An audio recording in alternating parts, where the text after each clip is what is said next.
The views and opinions of this program are those of the hosts, guests, and callers. There is substantial risk of loss in trading futures and options, which you should carefully consider prior to trading.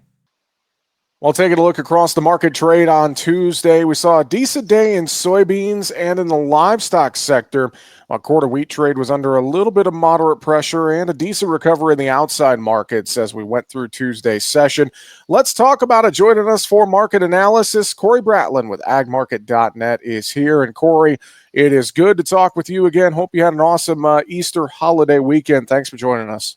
You bet. Thanks, Jesse. Yeah, I had a great weekend, and the weather here in South Dakota is starting to turn the corner here, and farmers are anxiously getting in the field finally. So I was going to ask you about that. We're starting to see these crop progress reports, these estimates, and we're starting to kind of pick up some of that activity. And I know for a lot of folks, and we were chatting about this off air a little bit, with today's technology, I mean, that 12% planted for corn can become 52% planted real quick, can it, Corey?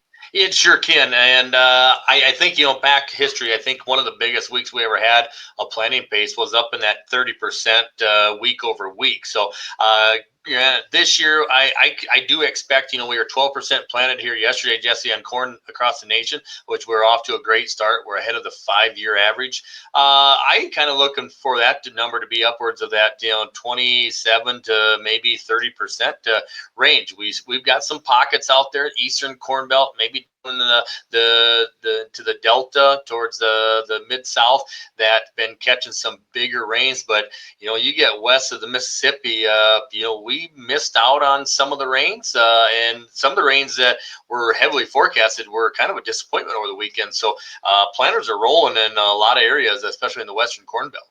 Well, in Iowa in particular, took a big jump in planting progress for corn. It was up to 18% as of Sunday. And I wonder about this, Corey, outside of the headline news risk and more, as we look at the grain markets, it's obviously weather and watching these crop progress numbers and more. There's not a lot of fresh news, but how important is it going to be to get this breakneck planting pace going here? Could it invite more corn acres getting added if we're getting going, super, super fast here? I mean, your perspective on how this is all playing a role in the markets right now. Yeah, you're right.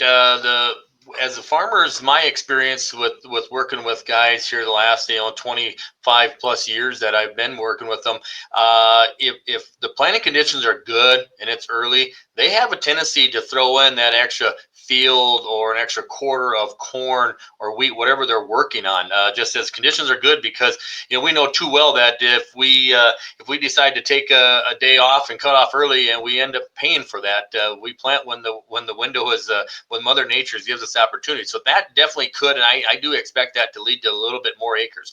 Also, the other thing is corn is going to get put in under pretty good conditions as far as good soil moisture. Even us here in South Dakota, where we've been very dry, we've got decent topsoil moisture now after some nice rain / snow here a couple weeks ago. We got more rain coming. Temperatures are starting to warm up. This is going to bode well for us to get close to a trend line or above trend line type yield too. There's a strong correlation to having the crop in at early, has a strong correlation to having that a trend line or above trend line yield. Well, and I look at this corn market in particular. I know you watch a lot of the charts, and there's been some spread action here lately between old and new crop. But I mean, overall, despite all of this outside noise and, you throw these bearish acreage numbers at this corn market, I mean, corn's held up really well the last several weeks, Corey. It really has. I kind of attribute some of that is some of the money that's been flushed out of the stocks market here maybe has started went into the commodity markets, because there's some talk here that the U.S. and Japan are getting closer to a somewhat of a preliminary trade deal, kind of some guidelines per se. And if we see other countries start to step up to the table too, and we start getting trade deals done, I got to think that agriculture could be a good a positive, a winner in this whole trade deal, because we've got, to me, it's the low hanging fruit that if we're going to close this trade deficit, that U.S. agriculture could be a big winner in. this. Okay, so yeah, I think that corn market. I think we're seeing money flow come into that and kind of support these commodities as a whole. So it does make me a little bit positive in here, considering the herky jerky action we've been seeing on the stock market, being down over 1,000 points yesterday, back up 800 right now. So if you can figure that out for me, Jesse, you let me know, and we'll make some good headwind with that. I don't know if anybody can figure out the stock No. market right now. And that's, you know what? I'll go there for a second, because all of that volatility and all this headline risk, and you got President Trump who's, saying Fed Chair Powell is horrible and wants to get rid of him, and all these different things that are being thrown at commodities and livestock. I mean, that added volatility can make it tough to really do some different marketing things. I think sometimes, whether you're looking at grains or livestock, et cetera, it can add to some unusual moves that maybe aren't tied to fundamentals per se in this grain market. Right, it is. I mean, that's where we have been more proactive in maybe buying put options, getting a floor underneath the market instead of going out, putting on the hedges, because the last thing we want to do is put on a hedge and all of a sudden it rolls against or goes against us up another 30, 50 cents. And really, we're one comment or one headline away from that happening. So, yeah, I mean, it's the risk management is ever so important here in years just like this. Soybeans were a bit higher on Tuesday. I wonder, was it a case of buy beans, sell corn, wheat? I didn't really see much in the way of news headlines. Maybe you saw something. I mean, what was driving some of that positivity in beans on Tuesday? Yeah, I think you hit the nail on the head there. The whole spread between corn and soybeans, I think we're just kind of balancing that out just a little bit. Soybean crush has been really good. So I don't know, is there maybe some talk going on there about maybe the renewable fuel standards? Maybe EPA possibly is getting closer to give us some type of guidelines regarding the biomass diesel mandates that have been proposed to see a significant increase, but we have not seen any guidelines yet from the EPA. So, but maybe they're closer to that, and we just haven't seen that here on the headlines quite yet. We're having a conversation with Corey Bratland from agmarket.net here today on Market Talk. How about this wheat complex, Corey? We saw winter wheat conditions slip a little bit again. Kind of choppy trade on Tuesday. I guess I'm not too concerned about winter wheat conditions slipping a percentage point or two. I think that's fairly common. Spring wheat starting to get into the ground. I mean, what's your assessment of this wheat complex as a whole right now? Because one would think a cheaper U.S. dollar would be beneficial, but it hasn't really seemed to help all that much, in my opinion. What do you think?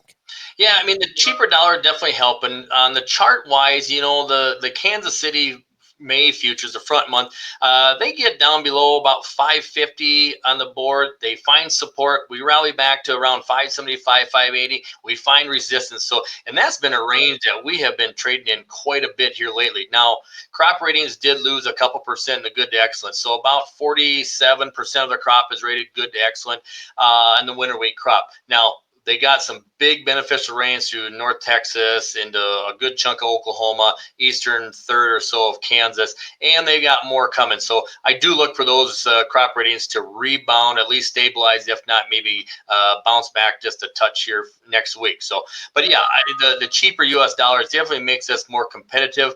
But when we're dealing with, we're also seeing some pretty stiff competition out of the Black Sea. They after their truce between Russia and Ukraine, far as letting agriculture ships in and out of the region, unharmed, untouched. That really made those guys a little more wanting to sell some more wheat. So it's no matter how cheap we get, seems like they always like to so-called undercut us. Are you concerned about, I know there's been talk of how dry things have been in the northern plains, especially in North Dakota, for instance, some other areas up into the Canadian prairies. You concerned about the weather conditions in the northern plains in terms of, say, spring wheat or even planting corn or beans here, Corey? Me personally, I am not. It seems like the drier years and we start out, the better crops we usually have. They're always saying is plant in the dust and your grain bins will bust. Well, us up here in the Dakotas, Canadian prairies, we're going to put that to the test. We did get some. Majority of us got some really good rains and snow here the last couple of weeks, so we got enough moisture to get the crop started. We are going to need some timely rains. It does look like the weather forecast is calling for much of us in the northern plains here starting this weekend into early next week to get another, I think it's up to maybe 1 to 2 inches of rain. So that's going to definitely carry us a ways for that crop. When it comes out of the ground, it doesn't need too much moisture, but boy, just as long as it doesn't forget about us come mid-July and into August. Let's go over to the livestock sector, talk about what we're seeing in cattle and hogs right now, and another good day in the cattle complex. Strong gains, feeders, and fats. Uh, I know last week I brought this up on yesterday's show. The cash trade, we saw some bids passed at 212 in the north, and looking at this week's cash trade, maybe getting back to being in the driver's seat outside of all these headline risks and more. I mean, what's your assessment of this cattle market right now, Corey? Yeah, the cash rate is moving higher. Yesterday, I thought it was pretty impressive when cattle have been so tied to the stock market. Stock market down over 1,000 points, and cattle were only down 20, 30 points on the live cattle. Feeders took it a little harder on the chin, but then we bounced back here today. Up. Golly, they were up. $1.50, or excuse me, we're about up a couple bucks here, but they're June cattle are back within $1.50 of their contract high. So here we are, pushing up to these levels. It just says that this demand is still pretty strong. I don't think the Packers are making a lot of money right now. I think they're in the red, but we are getting closer to grilling season. So I'm just kind of wondering if we see a little push here for this demand to kind of fill up the stockpiles. The cattle numbers are down. However, the efficiency, the size of the animals that we're bringing in are considerably bigger. So we're kind of, the big quick test to me is we're up here testing these highs again. Do we take them out, or do we just come up here, test them, put a double top in, and back off? That's what's going to be interesting to see unfold here the next probably couple days here this week. Consumer demand. There's been so much made about the high price of beef at the meat counter and more. And we're getting into summer grilling season. I mean, any indication you're seeing that we might hit a wall finally here and that could have an effect across the cattle market as a whole, Corey? Yeah, if we don't see demand pick up or stay, or probably perhaps get pick up a little bit, we are seeing pork demand start to pick up a little bit. They had a nice surge up here. We had June lean hogs up over $1 here today on the board. But if we don't see that in here going into grilling season, coming out of grilling season, I think that is a little bit of recipe for a downward pull here on these cattle if this demand doesn't continue to inch upward. How about that hog side? You mentioned that hog, pork demand has picked up. Hogs here, I mean, we're starting to get back into, summer months at that 100 level and a strong day Tuesday. I mean, it feels like it's taken a little while, but hogs have kind of steadily clawed their way back here over the last several weeks, Corey. Yeah, they have, and I think you're seeing the kill numbers have been down the last few weeks, which has definitely helped attribute to that. Also, there is some concern here about the PRRS disease maybe kind of coming, grabbing hold. Finally, we're going to see a few lighter numbers for a little bit, and then obviously, when we go to the grocery store, we see the difference of pork. I bought some bone-in pork butts here just recently to do some cooking at home, and you can still get a case of pork butts for under $2.30 a pound. So that's still, I mean, I love my beef, but as if I'm a consumer, do I want a $6 hamburger or ground beef, or do I want 230 pork? I think if the consumer's being pinched, he elects and goes towards that pork side of things. That is a good thought, a good thought for sure. Outside markets, we touched on this a little bit, but anything big you're tracking there? I mean, we got crude oil back around the $64 barrel, $64 a barrel level, which I've been told a lot of times is kind of that break even area for many. You got stocks again, rally Tuesday, gold hit new highs, then backed off a bit. I mean, what else are you watching in this outside market trade, whether it's macros or energies, Corey? Yeah, I mean, the crude oil is always interesting. Will the OPEC plus countries, will they step in and start to increase demand, thus kind of try to push the crude oil prices back down? We've been hearing a little bit of that.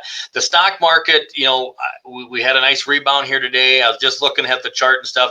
We are still in a downtrend. That's why I want to remind folks that until we got to stop going down first before, then we got to head sideways. So those are going to be the main thing. What I'm going to be watching is kind of like the stock market, and then how does the crude oil react to that? Because it seems like if commodities, if crude oil is kind of the biggest commodity that I think is tied to the stock market, if that can stabilize and not be such a complete washout as well, that has a tendency to lean over into our grains especially. All right, Corey, good thoughts as always. Final stuff from you. Anything you'd mention or reiterate, just looking across the ags and more risk management wise? I mean, what would you leave folks with today? We're going to have some volatile times here this spring with weather, but like we talked about, my takeaway this week is just that we're going to have close to 30-35% of this crop planted probably by May 1. This is going to be close to a record pace. When we get the crop in early, I kind of wonder, is this $4.60 December corn futures for most of us? That's we can budget a profit on that with trend line yields on our farm. So that might be something we need to be locking in here fairly soon. I know you guys have a lot of resources available online. You have a great team there at agmarket.net that folks can reach out to if they want to have a conversation. I'm sure best way, Corey, is going online and finding more information, right? Yep. Head on to our website, which is just simply agmarket.net. agmarket.net for more information. With that, Corey Bratlin, always good to hear from you. Enjoy the rest of the week, and we'll talk to you again real soon. Appreciate it. Sounds good. Thanks, Jesse. Make sure to subscribe to the Market Talk YouTube channel. You can watch our latest interviews with top market analysts in the country, find bonus content, and much more. It's easy. Just go to youtube.com/@MarketTalkAg and hit the subscribe button. Or you can search for Market Talk Ag on YouTube.